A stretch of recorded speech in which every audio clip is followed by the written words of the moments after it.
Queridas irmãs, queridos irmãos espiritistas, caras amigas, caros amigos que nos acompanham pela Web TV Mansão do Caminho, nossos votos de muita paz.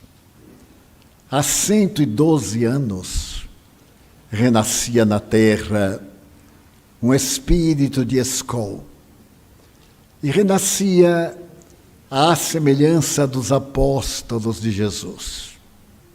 Nem sedas, nem clarins, nem triunfos, nem glórias. O Mestre nasceu numa estrebaria entre Belém e Jerusalém. E este nasceu em um pequeno burgo próximo a Belo Horizonte, no dia 2 de abril de 1910. Todos já sabemos que se trata do extraordinário amigo dos sofredores, Francisco de Paula Cândido. Esse nascido com características muito especiais, veio dar cumprimento à promessa de Jesus. Lembramos que Jesus estava chegando a Jerusalém pela última vez. E quando estava próximo da cidade dos reis e dos profetas, ele falou que era também um período muito duro para ele, porque toda atividade do bem sempre encontra obstáculo. E a atividade de que ele era portador, reformar a sociedade, caracterizava-se, sobretudo, pelos disparates de uma época de ignorância e de barbarismo. Então, ele veio trazer, na área da filosofia, o mais notável conceito da humanidade, o amor, como terapêutica para todos os problemas humanos. A mim, me fascina quando vejo, por exemplo, um dos maiores cancerologistas do mundo, o Dr. Bernie Siegel, da Universidade de Yale, nos Estados Unidos, dizer que o amor é tão poderoso que, se nós realmente amarmos, o nosso cérebro produzirá hormônios específicos e não haverá desgaste em nosso organismo. Em um dos seus livros maravilhosos, lançado recentemente, ele apresenta a história do amor como terapia para a saúde. E ao apresentar essa terapia, ele tem a coragem de dizer: na minha condição de médico, cirurgião, de haver atendido milhares de crianças e adultos e idosos portadores de neoplasia maligna, eu tenho aplicado mais do que os processos cirúrgicos e os processos medicamentosos, a terapia do amor. Quando um paciente chega e apresenta para ele o seu quadro doloroso, aflitivo, ele faz 3 perguntas. Você pretende ser atendido tecnicamente à luz da terapêutica científica?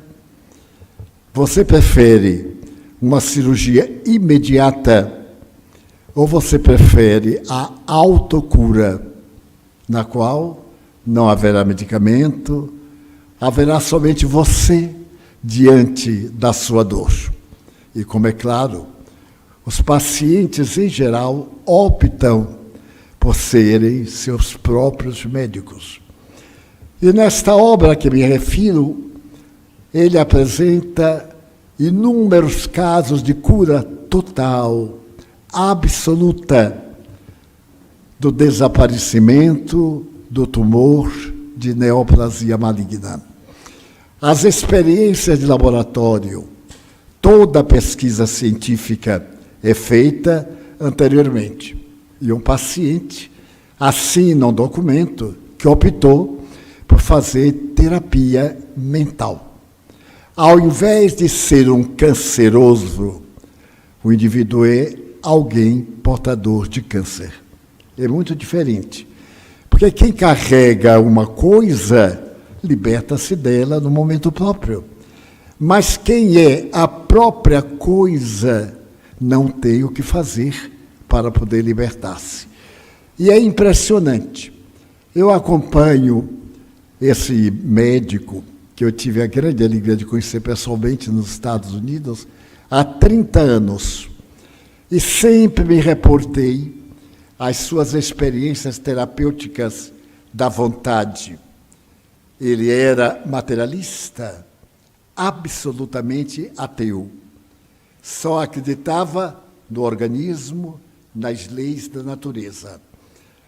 E no nosso encontro pessoal, quando ele me convidou para fazer um debate público na universidade a respeito da terapêutica convencional do câncer e a terapêutica da doutrina espírita, ele me confessou largamente que era o espiritualista que acreditava essencialmente no poder da mente, portanto, do espírito.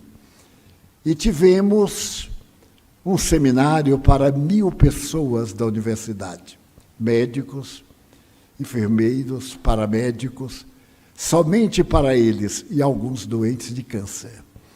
Ficou registrado na universidade esse trabalho, essa experiência, pela primeira vez em Yale, a grande universidade, considerada uma das 10 melhores do mundo. E nos tornamos amigos. Amigos mandaram-me agora seu último livro, que acabei de ler, e ele repete a facilidade com que cada qual pode curar-se.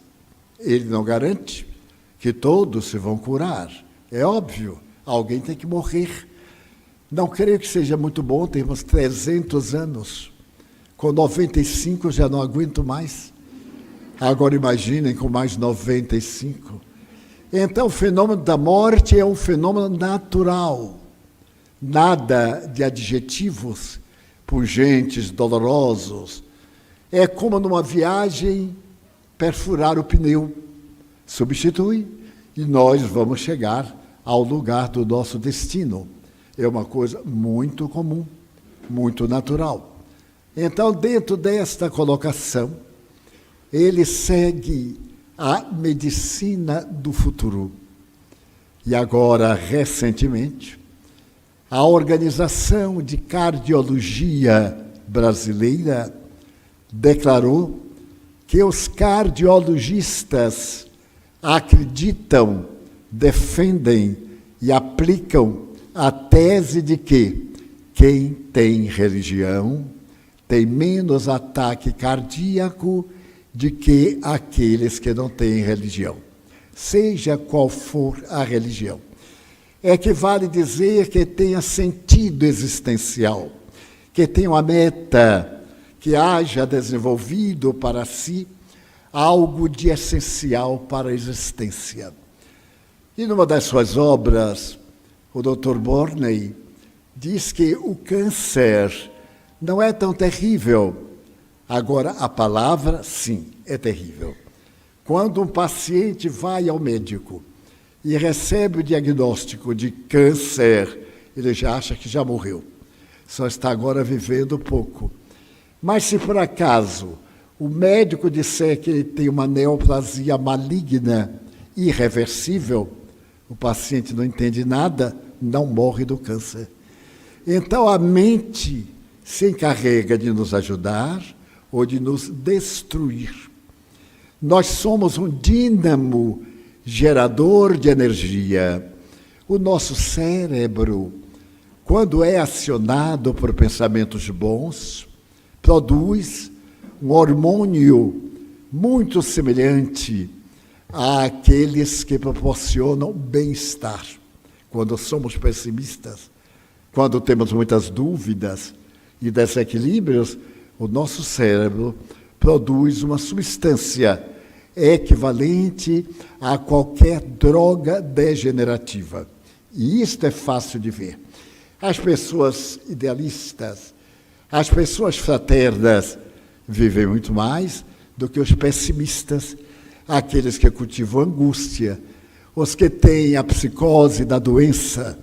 Então, eles cultivam problemas cujas cargas mentais não suportam aquelas mensagens contínuas de depressão e de angústia. Nessa obra do doutor, nós podemos encontrar uma das belas lições do Espiritismo, o sentido da vida. Morrer não é uma desgraça, é um fenômeno normal. Todo mundo que nasce vai morrer. É apenas adaptarmos a nossa mente. Como todo mundo que nasce tem doença. O que é a doença? É a impotência do organismo resistir à invasão de vírus, bactérias e etc. E o que é o indivíduo ter uma vida alegre, jovial? É acreditar que isso é normal na criatura humana e que não morre somente o nosso vizinho, morre também alguém dentro de nossa casa. Às vezes encontro espíritas que devem conhecer essa regra, que me dizem, mas meu pai morreu. Eu pergunto, e daí? Ah, mas não podia. Por quê? Porque é seu pai? Em cada segundo morre 7.000 pessoas. Um dia há de ser uma pessoa nossa. Não vão morrer só os outros. Imagine morrer todo mundo e a gente ficar sozinho na Terra. Fazendo o quê? É uma barbaridade. Então eu me lembrei de uma anedota de caráter médico. O paciente foi ao médico e, muito desolado, ele perguntou, doutor, afinal, o que é que eu tenho? E o médico lhe disse, tenho 2 notícias, uma má e uma boa. Qual é que você quer que eu lhe dê primeiro? A notícia má. Você está com Alzheimer. Meu Deus! E qual é a notícia boa? Dentro de 10 minutos você já esqueceu. Porque tudo na vida tem o seu lado positivo. Quer dizer que a tragédia está na hora em que nós pensamos aquilo. Porque o indivíduo de Alzheimer não conhece, não sabe. O meu pai teve Alzheimer. E tinha horas que ele diz assim, você é meu filho qual? Eu digo, um dos 13. E ele me respondia. E eu tive 13 filhos, eu digo, mais 3 abortados. Mas eu era um homem ou um animal? Eu digo, animal, humano, as duas coisas. Então, tudo está na nossa forma de ver a vida, de encararmos os nossos problemas. Por exemplo, quando eu era muito jovem, o que não faz muito tempo, eu fiz um concurso para me tornar funcionário público. E naquele tempo havia um órgão no Brasil chamado DASP. Era uma tragédia. Só passava quem sabia. E então a primeira questão de língua portuguesa foi a seguinte: colocar uma vírgula na seguinte frase: levar uma pedra do Brasil à Europa, uma andorinha só não faz verão. Se alguém quiser colocar vírgula, eu aceito. Levar uma pedra do Brasil à Europa, uma andorinha só não faz verão. Ora, nós que já ouvimos muito uma andorinha só não faz verão, raciocinamos aí. Mas com uma vírgula, essa frase muda completamente. Levar uma pedra do Brasil à Europa, vírgula, uma andorinha só não faz, vírgula, verão. Vocês verão que uma andorinha só não faz. Então, tudo está naquela visão da nossa relatividade para o bem, para o ideal, para o mal.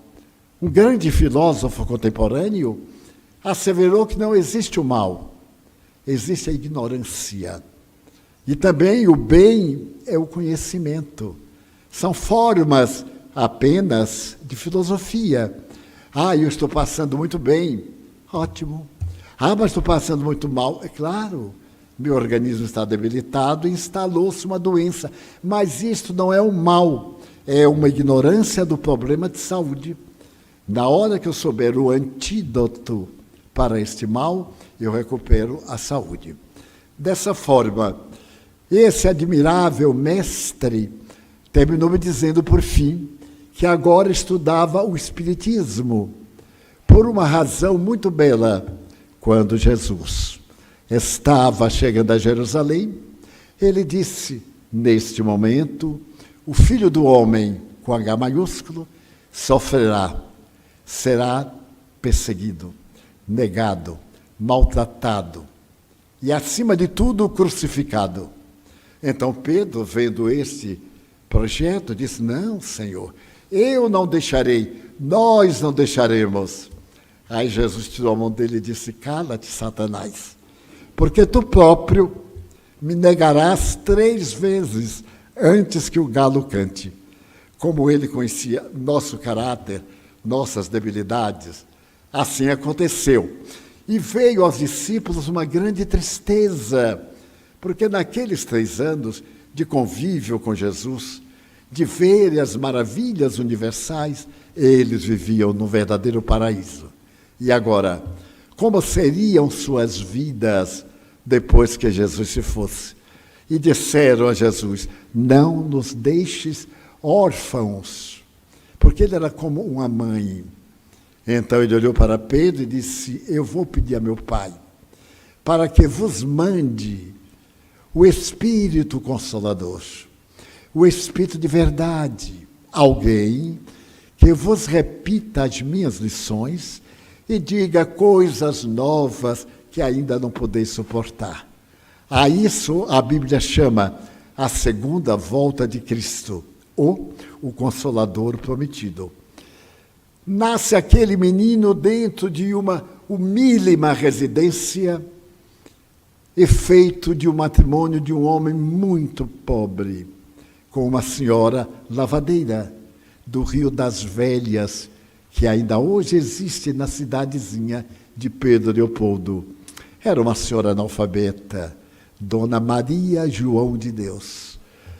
E quando ele completou 4 anos de idade, seu pai era vendedor de loteria federal. A mãezinha desencarnou e ele ficou profundamente abatido. Era muito católico já aos 4 anos. E no dia de tempestade, aquela região entre morros sempre tem tempestades terríveis. Ele estava na sala e passou a ter medo dos relâmpagos, dos trovões.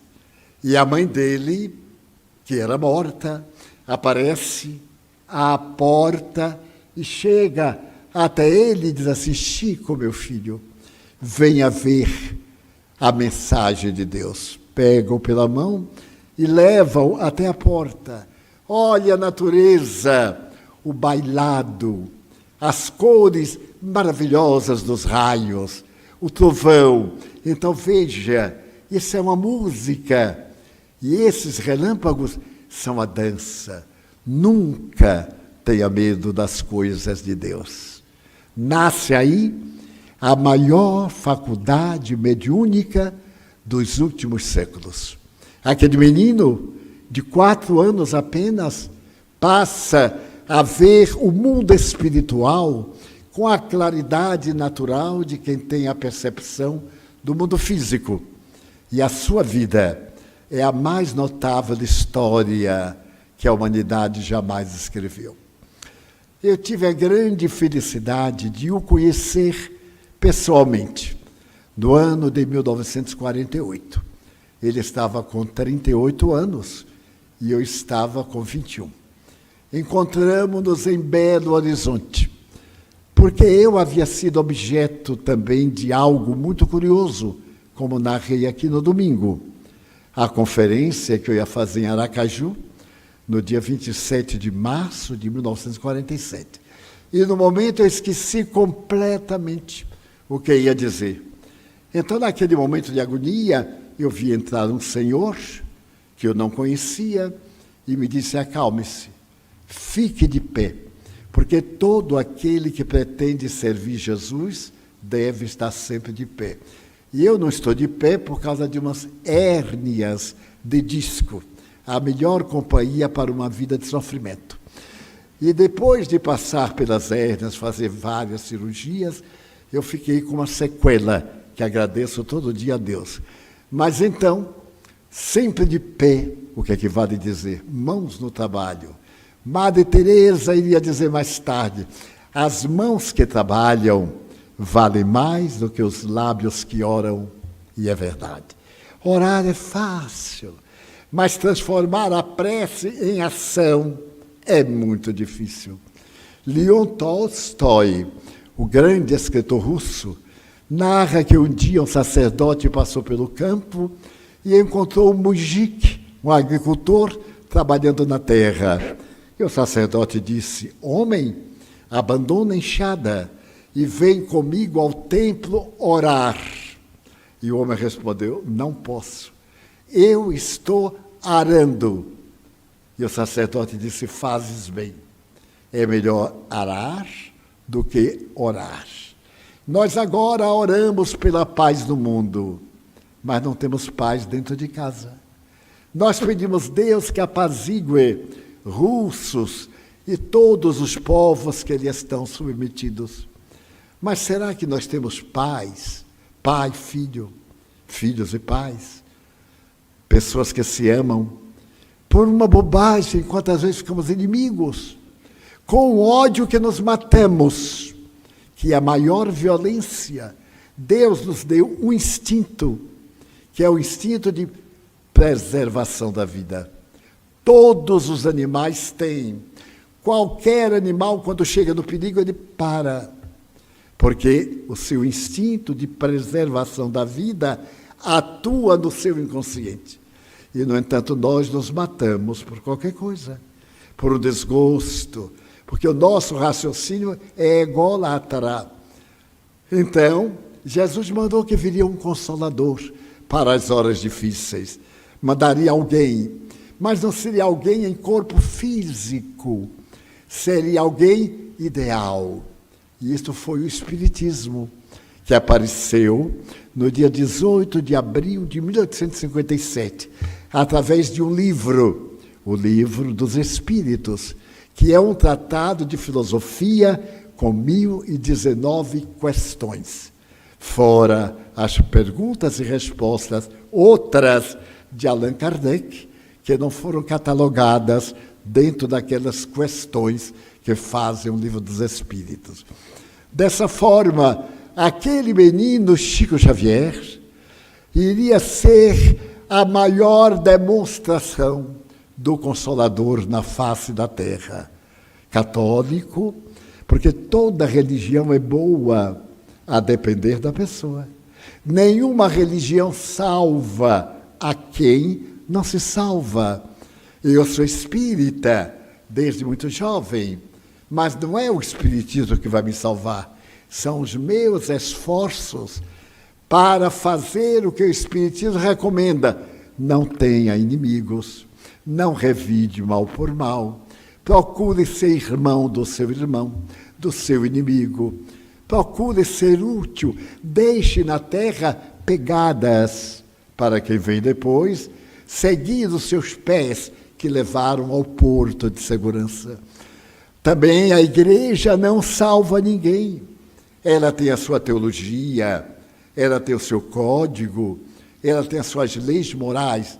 O católico deve ir pelo menos uma vez por mês à missa, senão ele está falhando. E aqueles 10 códigos da igreja são fundamentais. Eu encontro pessoas dizendo, eu sou católico. Eu digo que frequento a igreja quando posso. Então não é católico, é um simpatizante que não cumpre a igreja. Divaldo, agora eu sou espírita. E você frequenta as reuniões. Quando tem um problema eu vou para resolver. Não é isto. A função da doutrina é nos iluminar. Kardec colocou que o objetivo essencial é nos esclarecer, porque a ignorância é o maior inimigo da criatura humana. Então, aquela criança, quando estava na escola primária, aos 8 anos de idade, a sua professorinha passou um texto, cada um escrever sobre um grão de areia. E todos aí escreveram sobre um grão de areia. Mas quando ela leu o que Chico Xavier escreveu, ela ficou indignada, porque ele havia colocado uma página de autoliteratura. Não veja no grão de areia a partícula mínima. Quando o sol lhe bate, é um diamante, e assim por diante.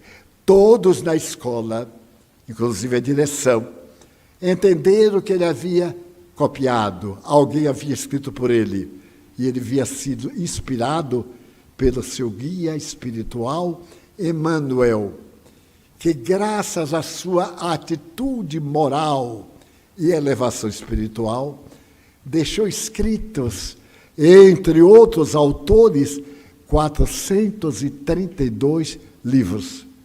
É o autor mais prolífero das Américas. Mas sobre quaisquer assuntos que se imaginem, literatura, artes, ciência, filosofia, religião, divertimento, poesias. Chico Xavier recebeu poetas de Portugal, de outros países no seu idioma. Recebeu várias cartas, consolando as pessoas, porque a sua função de médium, pessoa que está entre o mundo espiritual e o mundo físico, é consolar. Poderá haver maior consolo do que alguém muito querido nosso desencarna. E o Chico cunhou esta frase: a dor da saudade na desencarnação é dupla. Sente saudade quem ficou e sente saudade quem viajou. Porque os espíritos sentem saudade de nós. As lembranças, o carinho, a convivência. E por isso eles fazem de tudo para anunciar que ainda vivem, que continuam, que a vida é ininterrupta. Não estamos em duas vidas, mas em uma vida, em duas faces, a material e a espiritual. A espiritual é permanente. Antes do berço, nós vivemos. Depois do túmulo, nós vivemos. Então, nós temos a vida natural, física, e a vida real, a do espírito imortal.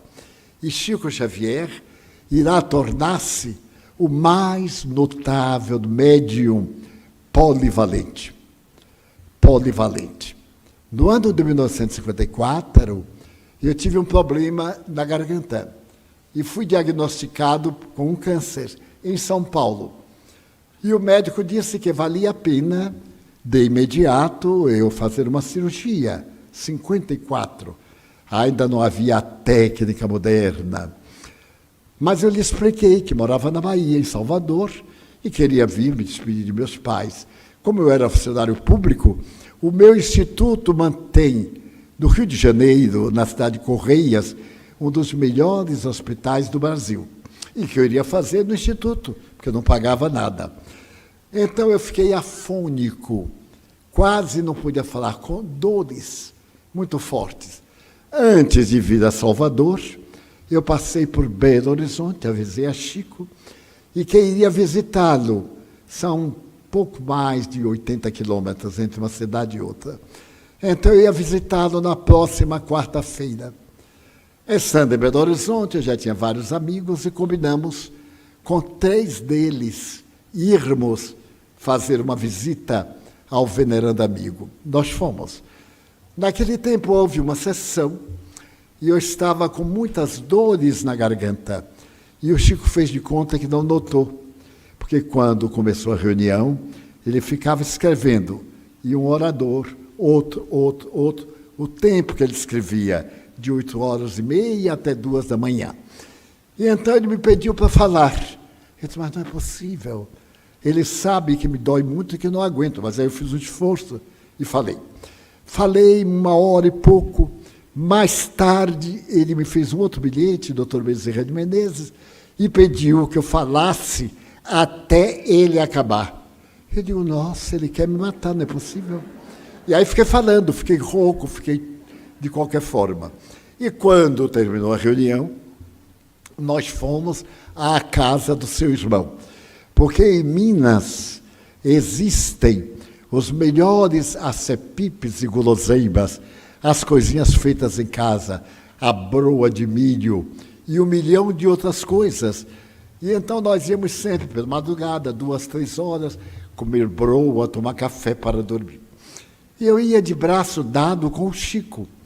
Era junho e faz muito frio, ainda hoje, em Pedro Leopoldo. Então eu me aconcheguei, ele usava sempre paletó, até a desencarnação. E aí eu me aqueci um pouco, subitamente. Eu senti um perfume de rosas, mas daqueles que nos assaltam. E digo, Chico, que perfume ímpar. E ele me respondeu, pois é, meu filho. Aqui as rosas, nessa época, abrem-se e a cidade fica perfumada. Mais adiante, eu me voltei para falar com ele e senti um perfume de jasmim. Eu digo, que coisa curiosa. Chico, mas agora é um perfume de jasmim. Ele disse, Edivaldo, realmente. E daí a pouco, antes de chegar à casa do André Luiz, seu irmão, eu senti um outro perfume que eu não conhecia. Aí, Chico, esses perfumes estão saindo de você. Ele era uma pessoa fantástica. A resposta dele, não, Divaldo. Se eu fosse eliminar perfume, eu eliminava Detefon, que foi um superproduto dos tempos passados. Então eu percebi que ele era médium olorífico, médium que exala perfumes. Na hora de dar o cafezinho, eram xícaras sem pires e com uma única colher para mexer em todas. Ele pegava numa xícara com luzes dessa, passava, e a xícara suava, perfume de angélica, perfume de rosas. Cada pessoa que recebia 30, 40, ali com a luz acesa, todas as pessoas, sem nada de mística ou de farsa, de luz apagada, não, tudo ali natural. Mais tarde nós constatamos, porque os estudiosos da mediunidade dele escreveram páginas e páginas. Mas eu estava quase que não podia falar. Chegamos à casa do seu irmão e ele me disse, Divaldo, eu posso aplicar um passe em você. Você quer? Eu digo, Chico, nem se pergunta. Fomos a um quarto vizinho, eu e os 3 amigos, com ele 5. Éramos 5 homens. Entramos no quarto, que tinha uma cama, uma cômoda e uma cadeira. Pegou a cadeira, colocou na porta e me pediu para sentar. Trancou a porta por dentro. A janela entrava claridade.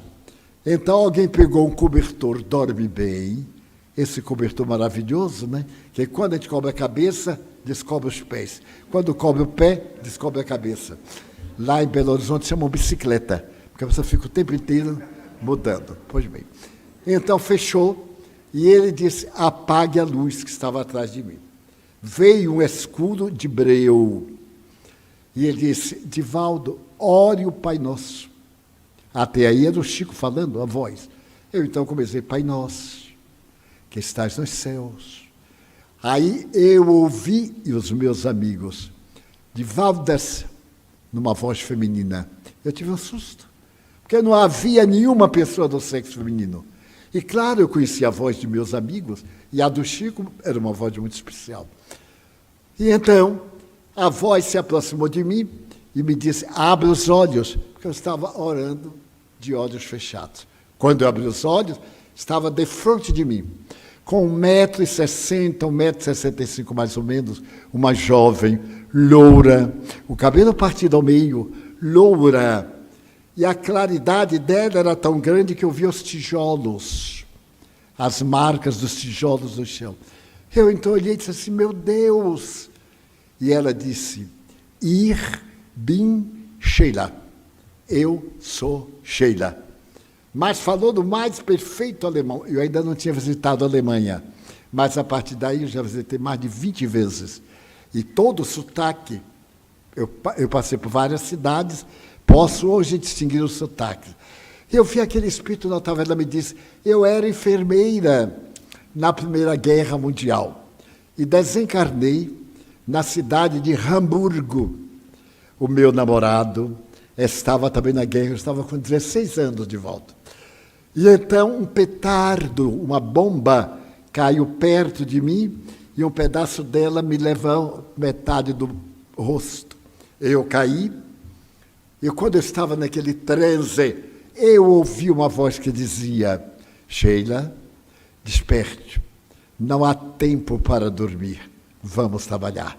Eu abri os olhos, era um homem de barbas brancas, de olhos azuis, carinhoso. Eu disse assim, quem é você? Ele disse, Bezerra de Menezes. Nós vamos trabalhar muito, minha filha. Me tirou dali do corpo e já fomos trabalhar com os cadáveres que estavam ali na fronteira de Hamburgo, que é do lado oeste da Alemanha, e diante do mar. Então, a partir dali, eu comecei a trabalhar. E eu vou fazer você ficar bom disto. Você aguenta a dor? Eu era assim um pouco valentão. Eu disse, claro, eu aguento. Mas eu aguentava a dorinha, né? Parto, não há quem aguente sem gritar. E o meu caso era um parto psíquico. Porque ela disse, eu vou queimar. E tirou um objeto como esta caneta, com a diferença que a ponta era luminosa, como tem hoje. Naquela época não tinha. E era flexível, como se fosse de borracha. Abra a boca que eu vou fazer uma espécie de radiação. Eu abri a boca, ela introduziu, eu senti na língua, e eu vi aquilo. Eu dei um grito que acordou até as sepulturas de Pedro Leopoldo. Daqueles gritos assim rasgados, porque eu não esperava. Onde é que me arranjaram uma dor? Era queimando o tal do câncer. Aí ela tirou e disse, você não falou que aguentava dor? Eu disse, mas eu aguento dor, que isso, esse escândalo.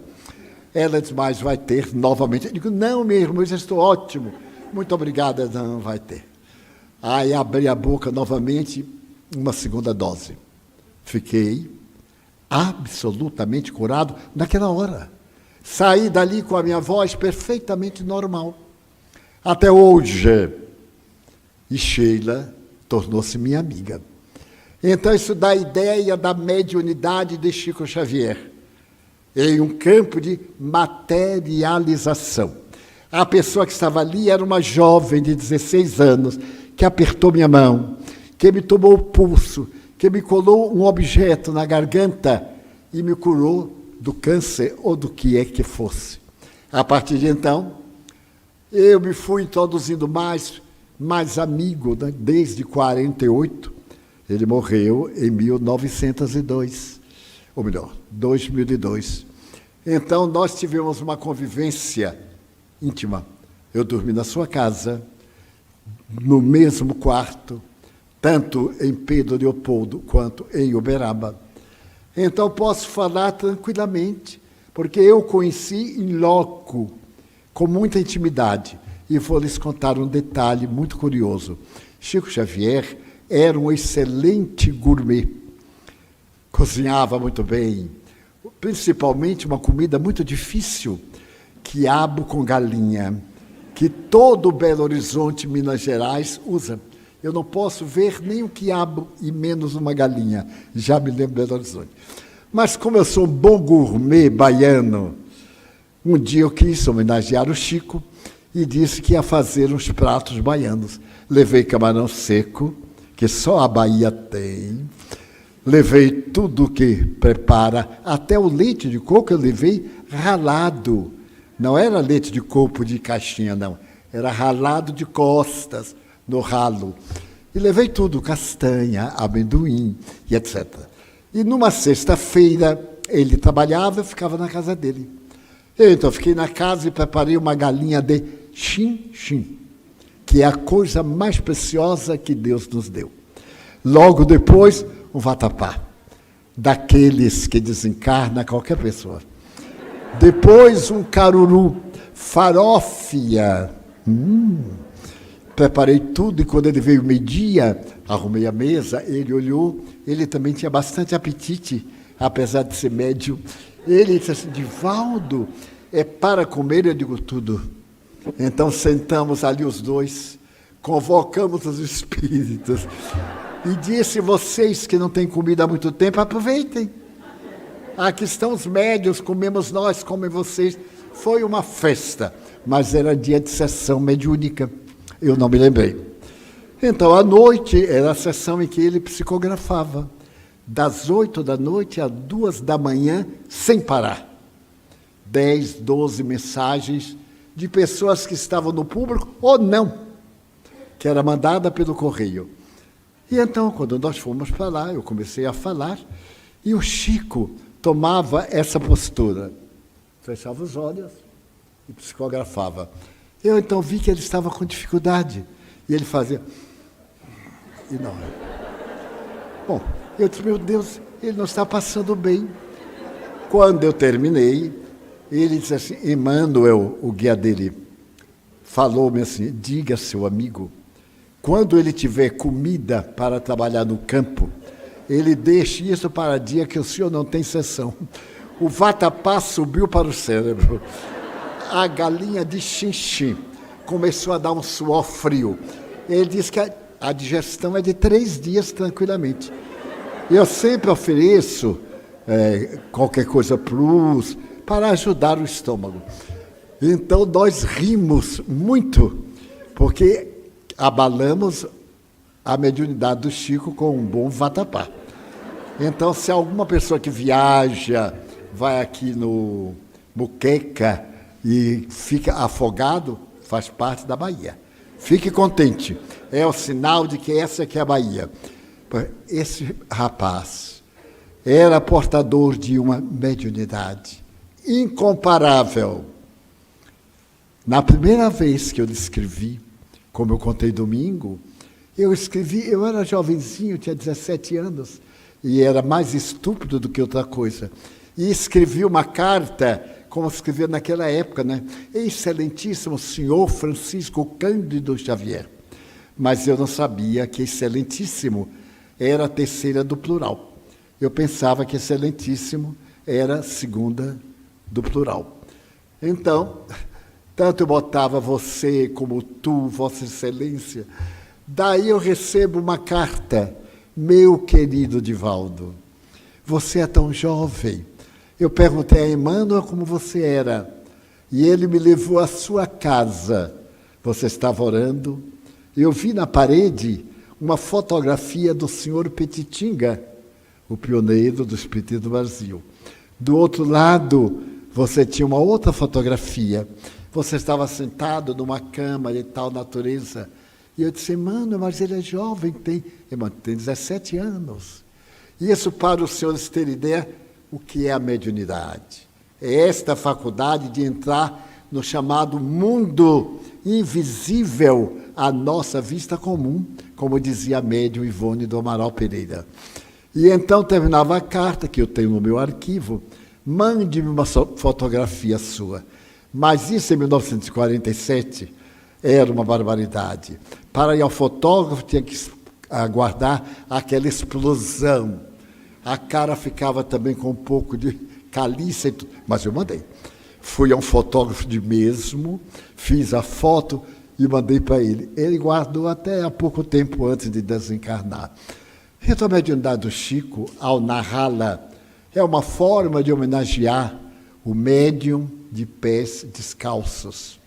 Porque na história da humanidade há um guru indiano chamado o Apóstolo dos Pés Sangrentos. Ele não usava calçados, era pés descalços.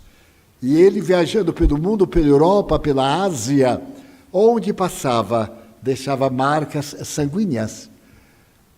E ele abalou o mundo por volta de 1930, 1938. E desencarnou numa viagem em direção ao Nepal, o teto do mundo. Chico Xavier era o médium da simplicidade. Ele usava sapatões largos, porque tinha problemas de veias nos pés. E era aquela pessoa mais original do mundo. Um amigo nosso levou-lhe de presente uma vez 5 roupas. Era um paulista de boa situação financeira.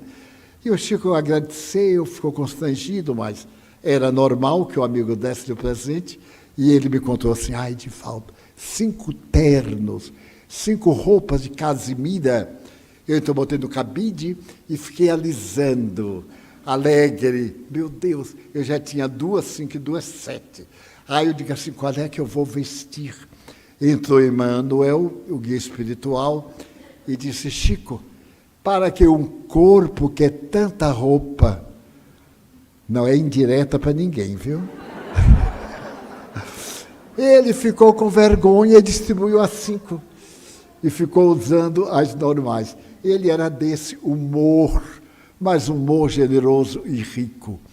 Então, teve uma vida dedicada aos infelizes. Ele recebeu mais de 1 milhão de mensagens escritas em 13 idiomas. Tanto da América do Sul, como da Europa, e também de Luxemburgo, que tem o dialeto, falam lá 5 línguas, e principalmente o dialeto luxemburguês. E ele recebeu principalmente uma no dialeto Yiddish, na língua árabe, para um dos mais altos mestres do judaísmo em São Paulo. Seu filho havia morrido, e ele foi, e o filho veio e escreveu-lhe em hebraico. Então foi feito um dossiê, um documento, provando que era o hebraico. E o Chico tinha apenas o curso primário. Quando ele começou a psicografar os poetas, e entre esses poetas, Augusto dos Anjos, que é um dos poetas mais difíceis da língua portuguesa, porque ele escreve em polissílabos, ele me contou que estava irrigando um canteirozinho de cebola e de alhos, porque ele trabalhava numa quitanda para poder viver. E Augusto dos Anjos chegou e ele estava molhando. Augusto dos Anjos disse, mas você é o médium através de quem eu vou me comunicar? Ele disse assim, não sei. Os que se comunicam comigo nem pedem licença. E Augusto dos Anjos disse, vamos ver. As palavras que eu tenho o senhor não conhece, porque são todas muito difíceis. E ele disse que riu muito do espírito, mas como é que eu vou usar um plantador de alho e cebola para traduzir a riqueza da língua portuguesa? E escreveu Parnaso de Além-Túmulo, 50 poetas diferentes, cada um no seu estilo. E até hoje é a maior obra de literatura poética que a humanidade jamais teve. Quando Humberto de Campos era imortal, ele disse no seu discurso, se este homem é o imitador dos nossos estilos, ele merece uma vaga aqui na academia, mas não uma vaga, 12 ou 13 vagas, porque ele escreve melhor do que 12 ou 13 de nós. E morre Humberto de Campos. Daí a 5 meses começou a escrever por ele. Escreveu quase 10 livros. Então é este homem que hoje o Brasil celebra e que através da TV foi considerado o maior vulto do Brasil de todos os tempos, por causa das suas peculiaridades. Era um homem que estava entre 2 mundos, era interexistente, estava entre as 2 faixas da matéria e da vida espiritual. A nossa homenagem, porque nossa casa deve-lhe muito. Eu me encontrava com ele numa cidadezinha próxima de Pedro Leopoldo. Eu o visitava 2 vezes por ano. E estávamos acompanhados por uma família de Franca, uma família produtora de calçados da época. Lembram do calçado Scatamáquia e vários que fizeram furor no Brasil. E esses era da família Palermo, dona de uma grande fábrica de sapato. Ali estavam o marido, a senhora, os filhos. E o Chico olhou para mim e pediu à dona da casa: Ermelita, traga-me um caderno.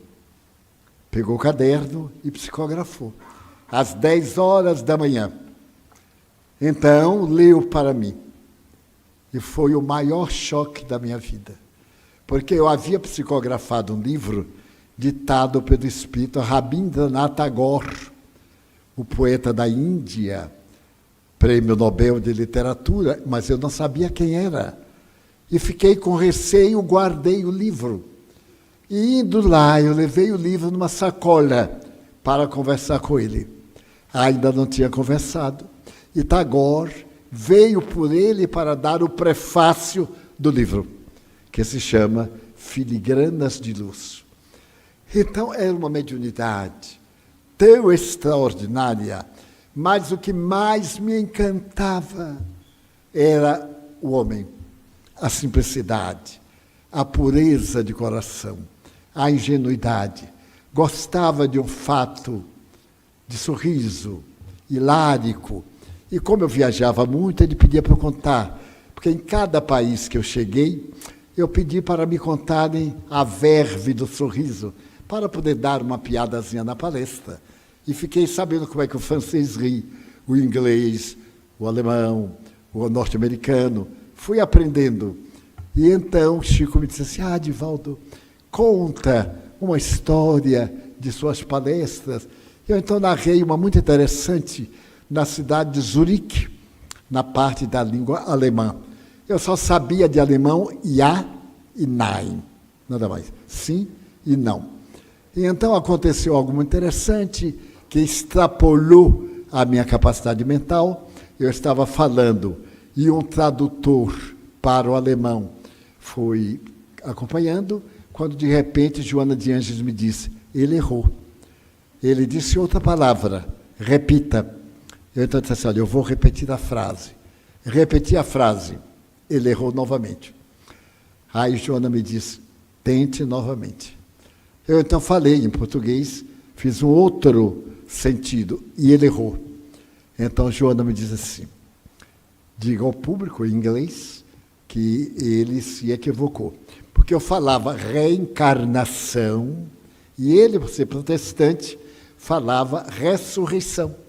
Não era a mesma coisa, é um abismo. Então eu disse: olha, eu vou pedir licença para dizer em inglês. Na Europa praticamente todo mundo fala inglês. E então os senhores, por favor, me ajudem. E aí eu falei a palavra. No inglês, pau da lima, né? Aquele sotaque do pau da lima. Então falei tudo. Muito bem. Estava ótimo, aí contei para ele, mas ele era tão ingênuo que a sua ingenuidade comovia. Ele aí também me rebateu contando uma anedota, que naquele período da ditadura estava, no Rio de Janeiro, havia um tipo de lotação que devorava tudo. E então, a lotação estava muito cheio, muito cheio. E aí o chofer deu um freio de arrumação, aquele freio que a gente vai jogado e arruma. Então, deu freio para trás, arrumou. Então, um senhor se voltou para o chofer e veja, e ele disse: não sei se devo contar, porque é um palavrão. Eu digo: mas Chico, eu sou adulto. Eu também sei alguns, eu não falo, mas sei. Ele disse: Divaldo, é uma coisa horrível. Eu digo: olha, você fale, porque agora eu vou pensar uma coisa também horrível. E às vezes não é. Ele disse assim: o homem cambaleou, pegou o chofer e disse: olha lá, seu miserável. Era o palavrão, miserável. Olha, seu miserável, eu já sou coronel. Ele disse assim: eu também já fui soldado. Outra. Era um caso assim que a gente ria para achar graça, mas não tinha graça nenhuma. Então, essa é a alma gloriosa de Chico Xavier. Ele trabalhou até a hora da morte. 440 livros, a lápis, depois datilografados, depois digitados. Ele mesmo, sozinho, deu todos os direitos autorais a umas 30 editoras. À Federação Espírita Brasileira, ele deu 110. Os primeiros 110. E os outros a várias editoras, inclusive uma nossa, em parceria. Eu escrevi umas mensagens, ele escreveu as mesmas. A pessoa pode confrontar para ver o estilo. O amor persiste. Então, é um vulto que nos fascina, que era o verdadeiro espírita fiel. Tentaram comprá-lo várias vezes. Nunca aceitou uma moeda de ninguém. Quando um homem muito rico do Rio de Janeiro, que era judeu, desencarnou, deixou para ele, em 1939, 90 mil réis, que era a moeda. Quando ele soube, imediatamente ele transferiu para a Federação Espírita Brasileira. Um outro foi visitá-lo e levou um automóvel novo de presente, porque ele adorava caminhar. Olha aqui, Chico, você vai aos bairros. Então Eurípides vai dirigindo.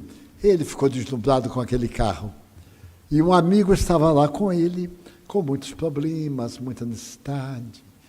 Ele, então, perguntou o que é que o homem precisava. Eu precisava de um carro para o meu trabalho. Então, leva este, meu filho. Eu ganhei hoje, leva este. Dava com o coração. Agora, um fato anedótico, mas real. As filas enormes. E quando eu ia, ficava ao lado dele, para alguma necessidade. E veio uma senhora e trouxe uma Nossa Senhora da ajuda desse tamanho. Disse, olha, Chico, minha gratidão com Nossa Senhora para que ela ajude você. E deu para ele. Ele ficou segurando. E eu tive a ideia que aquilo era constrangedor, porque nós respeitamos, mas não adoramos nenhuma imagem. E então me veio a ideia de tomá-la, porque alguém poderia fotografar e com certa malícia dizer, Chico Xavier adorando o santo. Então, ficando na minha mão, eu não chamava a atenção, coloquei ao meu pé. Aí ele disse, Chico, você quer me dar? Você precisa ficar com a mão livre. Ele disse assim, Edivaldo, mas não guarde, não, segure aí. Notem, daí a pouco chega uma senhora na fila e diz, Chico, a minha santa protetora é Nossa Senhora da Ajuda, que me ajudou a vir aqui. Então, tome ela e leve Nossa Senhora da Ajuda. Mas era de uma beleza jovial. Para concluir, ele atendeu uma senhora e ela disse, Chico Xavier, eu quero divorciar-me do meu marido, logo que veio o divórcio. Sou casada com este maldito há 25 anos. Há 25 anos que ele bebe e chega em casa insuportável. Eu, então, estou seguindo o Evangelho. Perdoar 40 vezes 7. São 480 vezes. Eu já perdoei mais de 2.000 vezes. Então, eu quero agora me divorciar e, naturalmente, eu não vou vê-lo nem na outra encarnação. Que lhe parece, Chico? Ele olhou para ela e Emmanuel disse, diga para ela que o Evangelho fala 40 vezes 7 para cada erro. Aí ela disse, não acaba nunca? Emmanuel disse, não acaba nunca. E a mulher se foi. Daí a um mês, ela voltou de luto. E o Chico, vendo-a, reconheceu e disse assim, você está de luto. Quem morreu, minha filha? Meu marido. Ai, Chico, que homem bom. Porque morreu, melhora na hora. Que homem bom, Chico. Ele bebia, não sabe, mas quando ele estava bem, Chico. E aí, Chico disse assim, mas você sofria tanto. Chico, mas eu perdoei. Não é 40 vezes 7 para cada erro? Eu perdoei. E venho aqui saber de uma coisa. Eu quero saber, Chico, como é que ele está no além. Será que ele está bem? Chico perguntou. Quantos anos ele bebeu em sua companhia? 25 anos, Chico. Então ele está bêbado lá no além também. Porque a gente acha, morreu, já vai para o céu, tudo está desculpado. E diz assim, coitado, não fazia por mal, fazia por mal. por ignorância. Então, esta é uma singela homenagem ao maior médium do século XX e XXI e da humanidade nos últimos séculos. Nós, então, encerramos os nossos comentários desta noite. As nossas palestras de quintas-feiras e de sábado serão também colocadas na internet. Terças-feiras não. Então, não estranhem nós fazermos com um caráter um pouco especial, porque estamos em vista à pessoa de casa. E como de hoje a 15, nossos passistas já estão em condições, depois desta palestra, nós aplicamos passes em todos.